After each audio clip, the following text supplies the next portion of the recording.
నమస్కారం, నమిత న్యూస్ వార్తలకు స్వాగతం. నా పేరు కృష్ణకుమార్. వార్తల్లో ముందుగా హెడ్లైన్స్.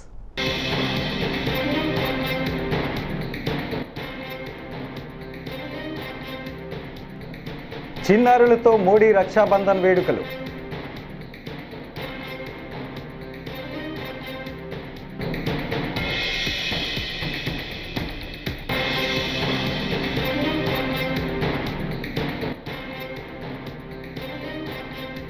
శ్రీ సిటీలో సీఎం చంద్రబాబు పర్యటన. 30 కంపెనీల సీఈఓలతో చంద్రబాబు సమావేశం.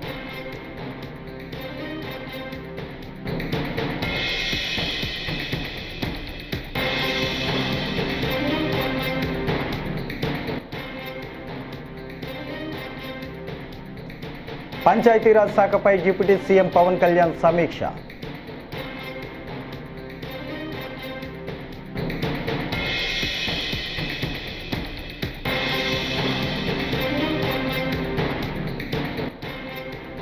పోలవరంలో లాభాలు సంపాదించాలని మాత్రమే చంద్రబాబు ఆలోచన.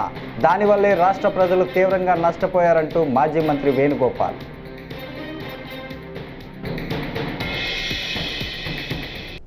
ఇక డీటెయిల్స్ చూస్తే, ప్రధాని నరేంద్ర మోడీ రక్షాబంధన్ వేడుకలను చిన్నారులతో కలిసి జరుపుకున్నారు. ఢిల్లీ పాఠశాల విద్యార్థులు ప్రధాని నివాసానికి వెళ్లి ఆయనకు రాఖీ కట్టారు. అనంతరం మోడీ వారితో కొంతసేపు సరదాగా ముచ్చటించారు. చిన్నారులతో రాఖీలు కట్టించుకోవటం ఆనందంగా ఉందని ప్రధాని మోడీ సామాజిక మాధ్యమం ఎక్స్లో పోస్ట్ చేశారు.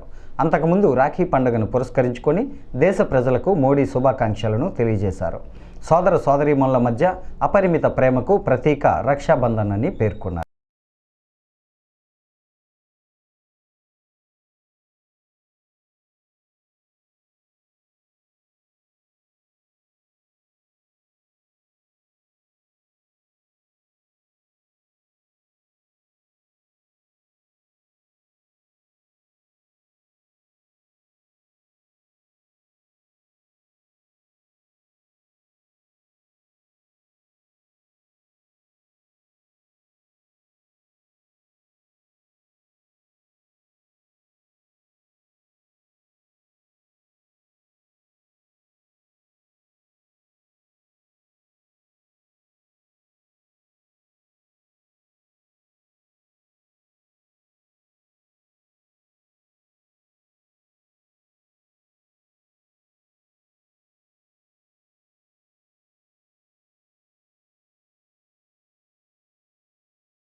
ఏపీ ముఖ్యమంత్రి చంద్రబాబు తిరుపతి శ్రీ సిటీ పర్యటనకు విచ్చేశారు. శ్రీ సిటీలో వివిధ కంపెనీల సీఈఓలతో చంద్రబాబు సమావేశమయ్యారు. ఈ సందర్భంగా ఆయన మాట్లాడుతూ పారిశ్రామికవేత్తలు సంపద సృష్టిస్తూ ఉపాధి కల్పిస్తున్నారని కొనియాడారు. ఇవాళ ఒకే చోట 30 కంపెనీల ప్రతినిధులతో భేటీ గొప్ప విషయమని, ఇదొక అపూర్వ ఘట్టమని పేర్కొన్నారు. పరిశ్రమల ద్వారా ప్రభుత్వానికి ఆదాయం సమకూరుతుందని అన్నారు. Always I'm having so much of pleasure in interacting with industrialists. You are creating jobs, you are creating wealth. When you create wealth, automatically government will get more revenue. Thereby we can do better welfare, better empowerment. What all we have to serve the people at most efficiently, it will happen. Not now, that is my brand from the beginning. I am pro-investment in India. Economic reform started in 1991. I became Chief Minister in 1995 first time. This is the fourth time. Combined Andhra Pradesh, now Navya Andhra Pradesh. Even I am the first politician to visit different countries to attract investment. It may be America, it may be Japan, Europe, Singapore, so many countries for that matter. I strongly believe nowadays world has become a global village. From then and today, I am seeing the difference. When I started economic reforms in 1995, at that time I thought information technology is the right way to put Indians on global map. That is how with one high-tech city, I started construction with PPP model. Today, I am very happy day by day development has taken place. If you go to any country today, Indians are inevitable for any development. IT means Indian. For every 4 IT professionals in the world, one is Indian. Among Indians, out of 4, one is from Andhra Pradesh. That is the strength of Andhra Pradesh. That is the first mover advantage. AP deputy CM Pawan Kalyan ఇవాళ రాష్ట్ర సచివాలయంలో Panchayati Raj శాఖపై video conference ద్వారా సమీక్ష నిర్వహించారు. పంచాయతీరాజ్ గ్రామీణాభివృద్ధి శాఖ ముఖ్య కార్యదర్శి శశిభూషణ్ కుమార్, కమిషనర్ కృష్ణతేజ, సంబంధిత శాఖల ఉన్నతాధికారులు, 26 జిల్లాల జెడ్పీ, సిఈఓలు, డిపిఓలు, డ్వామా పీడీలు, ఎంపీడీఓలు, ఈఓపీఆర్డీలు, పంచాయతీ కార్యదర్శులు, ఉపాధి హామీ పథకం ఏపీఓలు వీడియో కాన్ఫరెన్స్ ద్వారా ఈ సమీక్షా సమావేశంలో పాల్గొన్నారు. ఒకే రోజు ఈ గ్రామసభ తీర్మానాలు చేయాలి అనేది చాలామంది కోరికది. పంచాయతీరాజ్ వ్యవస్థలో గ్రామ పంచాయతీల నుండి జిల్లా పరిషత్ వరకు పటిష్టంగా ఉన్నప్పుడే నిజంగా మనం అనుకున్న అభివృద్ధి సాధించగలుగుతాం. అందుకని దాంట్లో భాగంగానే ఆగస్టు 23 తారీఖున రాష్ట్ర వ్యాప్తంగా 13,326 గ్రామ పంచాయతీల్లో ఇప్పుడు ఇంతకుముందు ఎన్నడూ లేని విధంగా ఒకే రోజున గ్రామ సభలు నిర్వహిస్తూ ఉన్నాం. ఈ గ్రామ సభల్లో ఉపాధి హామీ పథకంలో ప్రతి కూలీ కుటుంబం సంవత్సరంలో 100 రోజులు పనిచేసే విధంగా అవగాహన కల్పించాలి. కూలీలకి ఉన్న హక్కులను తెలియజేయాలి. రైతులకు ఉపాధి హామీ పథకాన్ని సద్వినియోగం చేసుకోవడానికి సంబంధించిన పనుల వివరాలను గ్రామ సభల్లో ప్రతి ఒక్కరికి అర్థమయ్యే విధంగా తెలియజేయాలి. ఇకపైన ఉపాధి హామీ పథకాన్ని సమర్థవంతంగా అమలు చేయడానికి మనందరం కలిసి పనిచేద్దాం. పథకం అమలులో మన రాష్ట్రాన్ని దేశంలోనే మళ్ళా మొదటి స్థానంలో ఉంచడానికి కృషి చేయాలని కోరుకుంటా ఉన్నాను. గ్రామాలను అభివృద్ధి చేసే మహాత్మా గాంధీ గారి కళలాగా గ్రామ స్వరాజ్యాన్ని స్థాపించాలి, ఆ దిశగా అడుగులు వేయాలని చెప్పి మీరందరూ కలిసి మాకు సహాయ సహకారాలు ఇవ్వాలని మనస్ఫూర్తిగా కోరుకుంటున్నాను. పోలవరంలో లాభాలు సంపాదించాలని మాత్రమే చంద్రబాబు ఆలోచించారని, దానివల్లే రాష్ట్ర ప్రజలు తీవ్రంగా నష్టపోయారని వైఎస్ఆర్సీపీ నేత మాజీ మంత్రి వేణుగోపాలకృష్ణ అన్నారు. దీనికి తోడు తన అనాలోచిత నిర్ణయాల వల్ల మరింత నష్టం తెచ్చిపెట్టారని చంద్రబాబుపై ఆయన మండిపడ్డారు. రాజమండ్రి ప్రెస్ క్లబ్లో వేణుగోపాలకృష్ణ సోమవారం ఉదయం మీడియాతో మాట్లాడుతూ ప్రభుత్వాలు జాగ్రత్తగా పనిచేయాలి, కానీ కూటమి ప్రభుత్వం ప్రజల దృష్టిని మరల్చడానికి తనకున్న మీడియా బలాన్ని ఉపయోగిస్తోంది. దీనివల్ల ఇబ్బంది పడేది ప్రజలే. 2014లో రాష్ట్రం కోల్పోయిన ఆదాయం పోలవరం పూర్తయితే వస్తుందని ఆశించాం, కానీ అలా జరగలేదు. బీజేపీ, కాంగ్రెస్లు రాష్ట్రాన్ని విడదీసే సమయంలో 10 ఏళ్లు ప్రత్యేక హోదా ఇస్తామని ప్రకటించారు.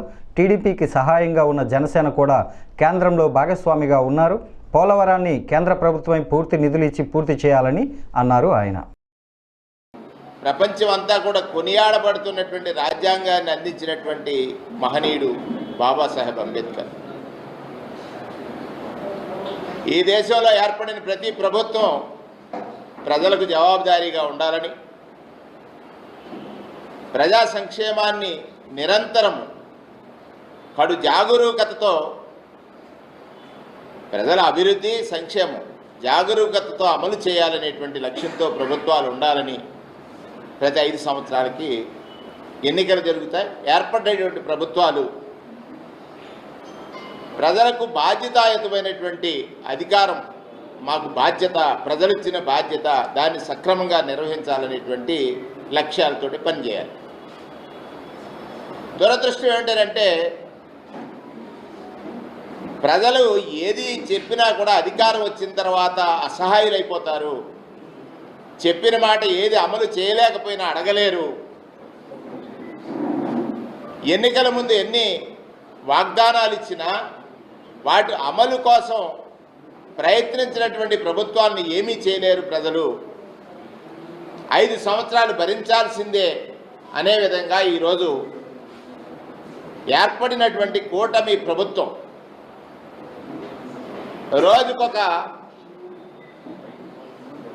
ప్రజల దృష్టి మరల్చేటువంటి, ప్రజల దృష్టిని ప్రభుత్వం చేయనటువంటి పనుల నుంచి దృష్టి మదర్చడానికి తనకున్నటువంటి మాధ్యమ బలాన్ని అంటే మీడియా స్ట్రెంగ్త్ని ఉపయోగించుకోవడం ద్వారా ఈ రాష్ట్ర పౌర జీవనానికి చాలా ఇబ్బంది కలుగుతూ ఉంది.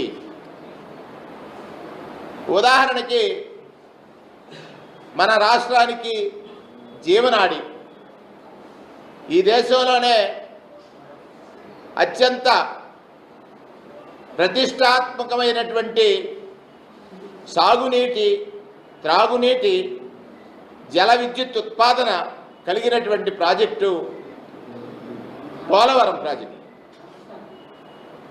2014లో ఈ రాష్ట్రాన్ని విభజించే సమయంలో ఈ రాష్ట్రం కోల్పోతున్నటువంటి ఆదాయానికి లేకపోతే తాము పుట్టిన గ్రామాన్ని అభివృద్ధి చేసేందుకు ముందుకు వచ్చే పారిశ్రామికవేత్తలను, ఎన్ఆర్ఐలను ప్రోత్సహించి తగిన సహకారం అందిస్తే గ్రామాలు అభివృద్ధి చెందుతాయని విజయవాడ ఎంపీ కేశినేని శివనాథ్ చిన్ని అన్నారు. సోమవారం పెనమలూరు నియోజకవర్గంలోని ఉయ్యూరు మండలం పెదవోగిరాల గ్రామంలో దాత దొంతిరెడ్డి లక్ష్మారెడ్డి ఆర్థిక సాయంతో నిర్మించిన సాయిబాబా ఆలయంలో విగ్రహ ప్రతిష్ఠ, పూజా కార్యక్రమాలను నిర్వహించారు.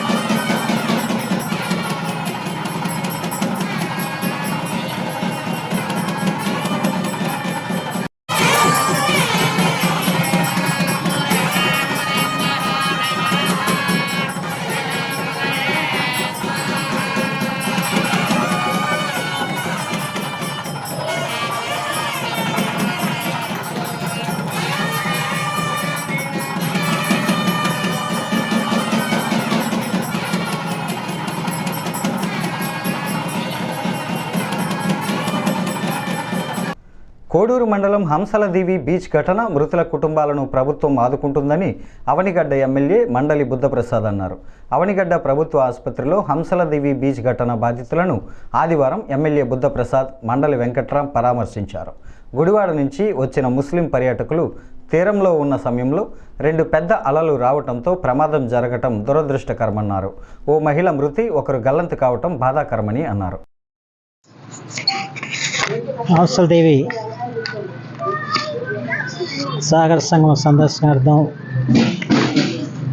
గుడివాడ నుంచి ముస్లిం కుటుంబ సభ్యులు అక్కడ రావటం, అక్కడ వాళ్ళు సముద్రం దగ్గర ఆటాడుకున్న తరుణంలో 2 పెద్ద అలలు వచ్చి వాళ్ళని లోపల లాగేసిన పరిస్థితి వచ్చిందని చెప్పి మన బాధితులు చెప్పారు. అంటే దాంట్లో ఒకళ్ళేమో కొట్టుకుపోయారు, ఇంకా వాళ్ళ ఆచూకి తెలియట్లేదు. ఒకరేమో బయటికి తీసుకొచ్చినప్పుడు కూడా ప్రాణాలు కోల్పోయింది. ఒక ముగ్గురే అక్కడ చికిత్సకుంటున్నారు. దనుకొని దురదృష్టకర పరిణామం. అతని మీద వాళ్ళ ఆచూకీ కోసం, లేదా కొట్టుకుపోయిన అతని ఆచూకీ కోసం ప్రయత్నం చేస్తుంది పోలీస్ డిపార్ట్మెంట్. అట్లాగే చనిపోయిన వాళ్ళందరికీ కూడా ప్రభుత్వం అన్ని విధాలా కూడా వాళ్ళని ఆదుకుంటుంది. ఇది ఒకసారిగా సముద్రంలో వచ్చిన పెద్ద అలలు రావడంతో జరిగిన ప్రమాదం తప్ప వేరే కాదు ఇది. ఎందుకంటే వాళ్ళు కూడా పెద్ద లోతుకి వెళ్ళలేదని చెబుతున్నారు. పైన అక్కడ ఆడాడుకుంటున్న తరుణంలో వచ్చేసి ఒకసారి 2 ఉదాహరణంటే ఒకటి పెద్ద అలలు రావటం, లోపల లాగేయటం జరిగిందని చెప్పిన ఇలాంటి దురదృష్టకర పరిణామం జరగటం, ఒకళ్ళం గలంత అవటం, మరొకరు ప్రాణం కోల్పోవటం, ఇది చాలా బాధాకరమైన విషయం. కృష్ణా జిల్లా మోపిదేవి గ్రామంలో ప్రముఖ పుణ్యక్షేత్రంగా విరాజిల్లుతున్న శ్రీ వల్లీ దేవసేన సమేత శ్రీ సుబ్రహ్మణ్యేశ్వర స్వామివారిని ఏపీ రాష్ట్ర ఎక్సైజ్ శాఖ మంత్రి కొల్లు రవీంద్ర దర్శించుకున్నారు. ఆలయ అధికారులు, ఆలయ పండితులు, అర్చక స్వాములు ఘనస్వాగతం పలికారు. ఆలయ ఆవరణలో గల నాగపుట్టలో పాలుపోసి మొక్కులు చెల్లించుకున్నారు. అనంతరం శ్రీ స్వామివారిని దర్శించుకున్నారు.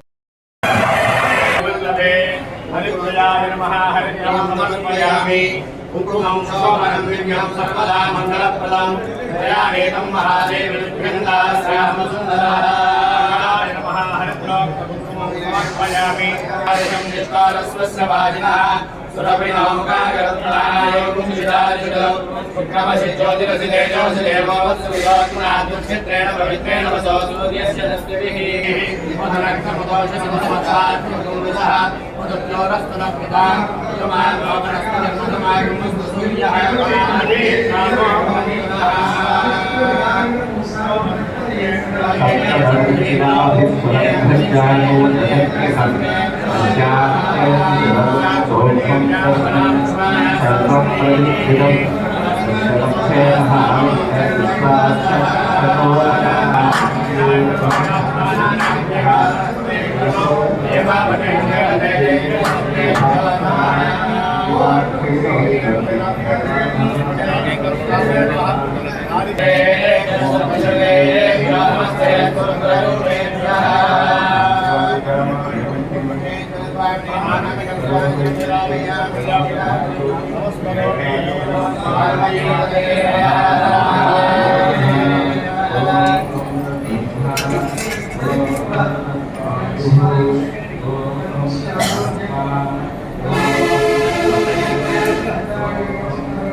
సీఎం చంద్రబాబుకి మహిళా నేతలు బ్రహ్మకుమారీలు రాఖీలు కట్టారు.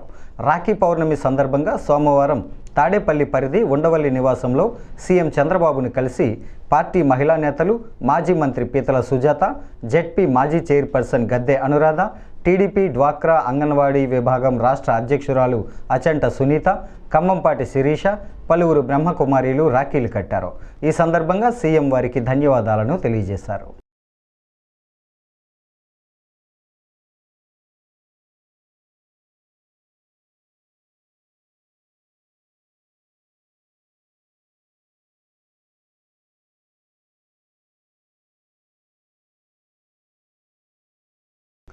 పాలకొల్లు మండలం శివదేవుని చిక్కాల గ్రామంలో సోమవారం రాష్ట్ర జలవనరుల శాఖ మంత్రి నిమ్మల రామనాయుడు పర్యటించారు.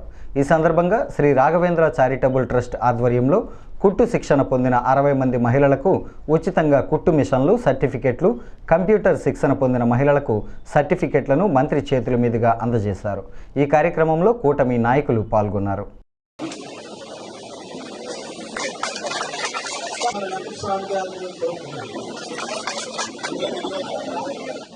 అనేకదంతం భక్తానాం జ్ఞానం దాసరి సత్యకృష్ణ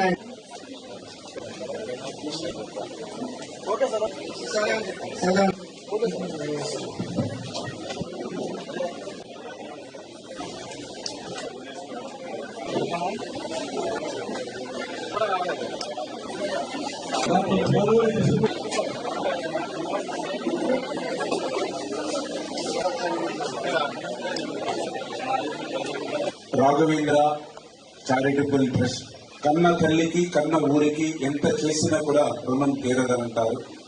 అటువంటి రుణం తీర్చుకోవాలనేటువంటి ఆలోచనతో ఇవాళ రామారావు గారు ఈ యొక్క శివదేవుని చిక్కాల గ్రామాన్ని కేంద్రంగా తీసుకుని ఈ శివదేవుని చిక్కాల దీని పరిసర ప్రాంతాల్లో ఇంత పెద్ద ఎత్తున సేవా కార్యక్రమాలు చేయడం, అది నా నియోజకవర్గంలో ఉండి నాకు ఎంతో సహకారిగా ఉండడం చాలా సంతోషంగా ఉంది అనే విషయాన్ని మొదటగా ఈ సందర్భంగా తెలియజేసుకుంటూ ప్రతి వ్యక్తికి కూడా ఈ సమాజంలో విద్య అనేది అవసరం, ఆరోగ్యం అనేది అవసరం.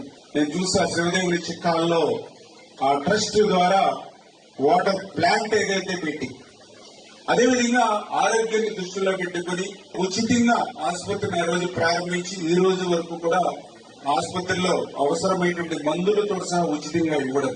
అదేవిధంగా ఏదైతే ఎడ్యుకేషన్ కి సంబంధించి కూడా పెద్దపీట వేస్తూ ఇంటర్మీడియట్ కాలేజెస్ ఏదైతే సరౌండింగ్ ఏదైతే ఉన్నాయో మరి వాళ్ళందరికీ కూడా నోట్ బుక్స్, స్టడీ మెటీరియల్ ఇవన్నీ కూడా ఉచితంగా ఆ యొక్క విద్యార్థులకు అందజేయడంతో పాటుగా ఇప్పుడు ఏదైతే ప్రజెంట్ ప్రతి వ్యక్తికి, ప్రతి కుటుంబానికి ఏదైతే కంప్యూటర్ అవసరం అవుతుందో ఆ ట్రైనింగ్ ప్రోగ్రామ్ ని కూడా ఒక గ్రామీణ ప్రాంతంలో ఏర్పాటు చేసి ఆడపిల్లల్ని ఆదుకునేటువంటి విధంగా ఇటువంటి కార్యక్రమాన్ని తీసుకోవడం చాలా సంతోషం.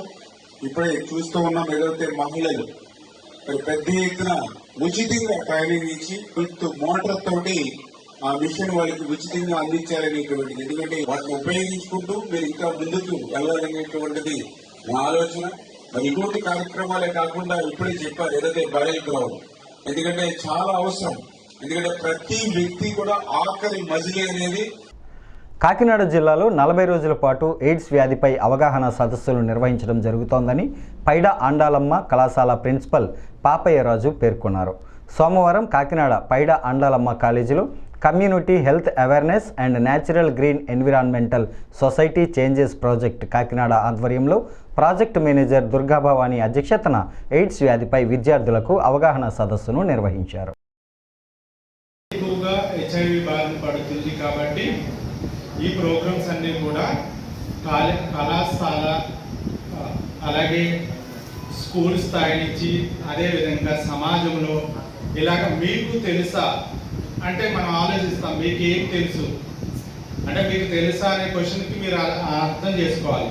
సపోజ్ మీకు హెచ్ఐవి కోసం తెలుసా, టీబీ కోసం తెలుసా, మళ్ళా పరిసరాల పరిశుభ్రత కోసం తెలుసా, అదేవిధంగా క్యాన్సర్ కోసం తెలుసా, ఇలాగ డిసీజెస్ దాని అన్నిటి కోసం తెలుసుకోవాలి. ముఖ్యంగా ఏంటంటే మనకి మీకు తెలుసా అనేది ఎందుకు పెట్టారంటే ఎక్కువగా యువత ఈ హెచ్ఐవి బారిన పడడం వల్ల ఏంటంటే రాబోయే తరాలు కూడా హెచ్ఐవి తో పిల్లలు పుట్టే అవకాశాలు ఉన్నాయి. యువత ఎక్కువగా హెచ్ఐవి బారిన పడితే రాబోయే సమాజం నాశనం అవుతుంది అనే ఉద్దేశంతో ఏంటంటే ఈ కార్యక్రమాన్ని దేశవ్యాప్తంగా ఓన్లీ జిల్లా స్థాయిలో కాదు, రాష్ట్ర స్థాయిలో కాదు, దేశవ్యాప్తంగా ఎక్కడైతే ఐరిస్క్ పీపుల్స్ అంటాము.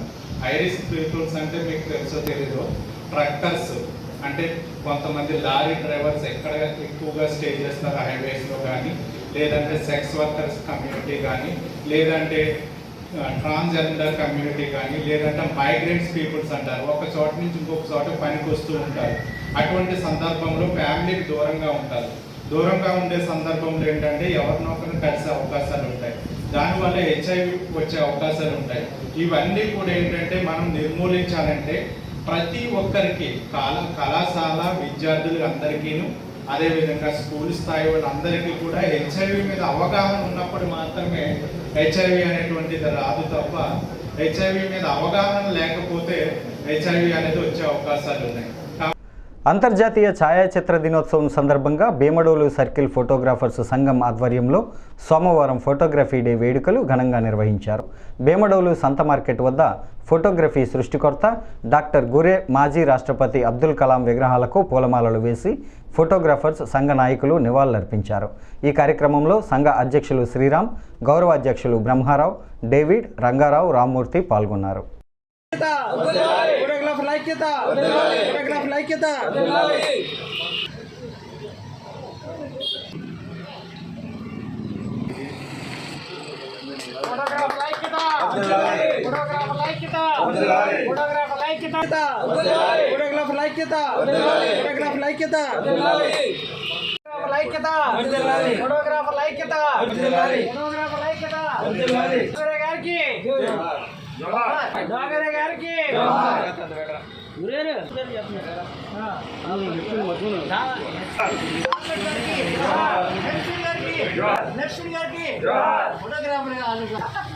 చెప్పండి వాళ్ళిద్దరి పేరు చెప్పండి.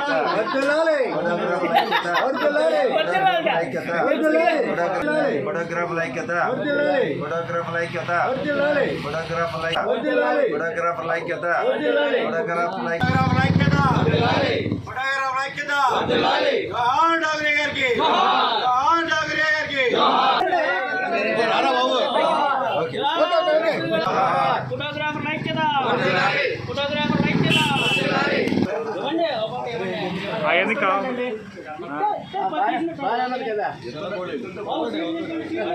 పాచిపెంట మండలంలో రాయిమను వాగు దాటుతూ చనిపోయిన ఉపాధ్యాయుల కుటుంబాలకు ప్రభుత్వం అండగా ఉంటుందని మంత్రి గుమ్మిడి సంధ్యారాణి తెలిపారు.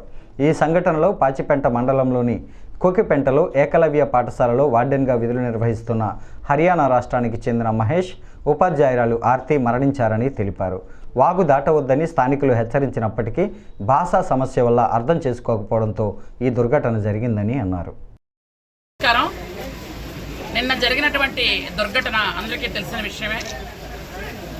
వాగు దాటుతుండగా ఇద్దరు మన ఏకలవ్య స్కూలు ఉపాధ్యాయులు ఇద్దరు, ఒకరు వార్డెను ఒకరు టీచరు, ఇద్దరు కూడా వాగులో ప్రమాదవశాత్తు మునిగి కొట్టుకొని వెళ్ళిపోయారు.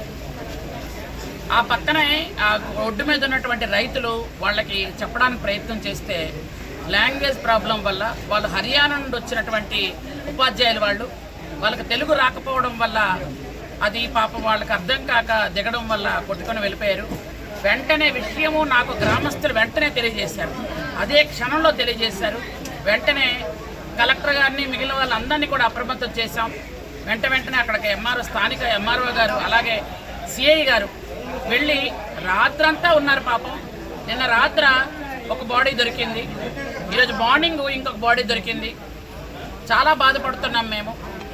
అయితే ముఖ్యంగా మొదట చెప్పాం మేము ఆ ఇద్దరికిను, అంటే ఆ రెండు ఫ్యామిలీస్ కూడా చెప్పడం జరిగింది, మీకు ఉద్యోగం ఇస్తాం అలాగే ఎక్స్‌గ్రేషియా కూడా ఇస్తున్నట్టు చెప్పాం. అలాగే ఇప్పుడు ఈ డెడ్ బాడీస్ ఎలా వెళ్తాయి అన్నది ఆలోచనలో సీఎం గారితో వెంటనే మాట్లాడడం జరిగింది. మాట్లాడి సీఎం గారు వెంటనే అవి అంబులెన్స్లో ఎలా పంపించిన ఇబ్బంది అవుతుంది, అది మనం ఫ్లైట్లోనే పంపించాలి కాబట్టి ప్రత్యేకంగా ఆ రెండు వాళ్ళిద్దరు కుటుంబాలకు కూడా చెప్పండి అన్నారు. అందుకనే 2 ఫ్లయింగే పెట్టాం. 2 డెడ్ బాడీస్ కూడా మనం డబ్బులు కూడా కట్టి ఒక్కొక్క బాడీకి దాదాపు 2 లక్షల దాకా అవుతున్నా కానీ మనం దానికి వెనకాడలేదు. ఎందుకంటే మనిషి ప్రాణం ముఖ్యం మాకు. కాబట్టి ఆ ఇద్దరిని కూడా అలా పంపించడానికి గౌరవప్రదంగా పంపించాలని అక్కడ డాక్టర్లందరికీ కూడా చాలా జాగ్రత్తగా పోస్ట్ మార్టం ఇది చేయమని చెప్పాం.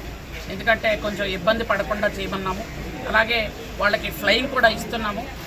ఎందుకంటే ఒక ప్రమాదవశాత్తు జరిగిన దుర్ఘటన ఇది. దీన్ని ఎక్స్ ఎమ్మెల్యే గారు దాన్ని రాజకీయం చేయాలని చూస్తున్నారు. ఎక్స్ మంత్రిగా ఉండి ఆయన సాలూరు నియోజకవర్గానికి ఏమాత్రం సేవ చేశారో, ఏమాత్రం ప్రతిభ చూపించారు అందరికీ తెలుసు. ఈరోజు వచ్చి ఏదో ప్రభుత్వం పట్టించుకోలేదు చూడలేదంటే నిన్నటి నుంచి మీరు పట్టించుకున్నారా, మేము పట్టించుకున్నామా? మాకు తెలుసు మా ధర్మం ఏంటో, మేము ఏం చేయాలో మాకు తెలుసు. నిన్నటి నుంచి ఈ వార్తలు ఇంతటితో సమాప్తం. నమస్కారం.